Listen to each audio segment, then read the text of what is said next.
Sidang kasus dugaan korupsi dana sumbangan pengembangan institusi SPI Mahasiswa Baru Seleksi Jalur Mandiri Universitas Udayana tahun 2018 hingga 2022 dengan terdakwa Dr. Nyoman Putra Sastra, Ketut Budi Hartawan, dan Imade Yusnantara berlanjut di hadapan majelis hakim yang diketuai Putu Ayu Sudaryasi dengan hakim anggota Gede Putra Astawa dan Nelson, JP Uneng Astawa dan kawan-kawan menghadirkan sejumlah saksi.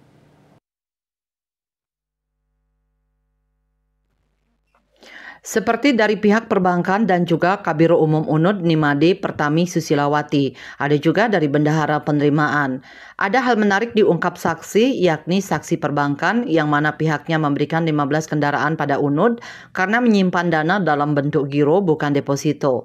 Pemberian kendaraan atas puluhan miliar giro dari dana UNUD, kata pihak bank sudah mendapatkan analisa dan persetujuan dari kantor pusat.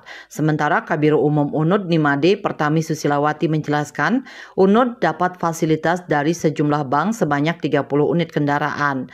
Mobil itu ada yang sangat mewah seperti Camry, Alphard, Innova, dan kendaraan terbaru lainnya.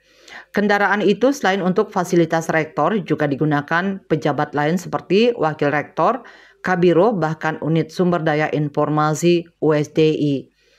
Saksi Kabiro Umum saat ditanya soal jatah istri rektor selaku ketua Dharma Wanita juga membenarkan kebagian mobil mewah jenis Alphard.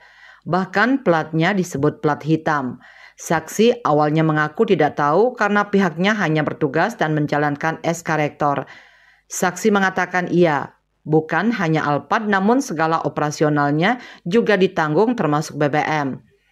Jaksa menanyakan apakah Alphard itu masuk CSR atau sponsorship dan platnya bagaimana. Saksi menyatakan jika CSR itu kendaraan plat merah, tapi tidak dipungkiri juga ada plat hitam yang merupakan bagian dari kendaraan sewa.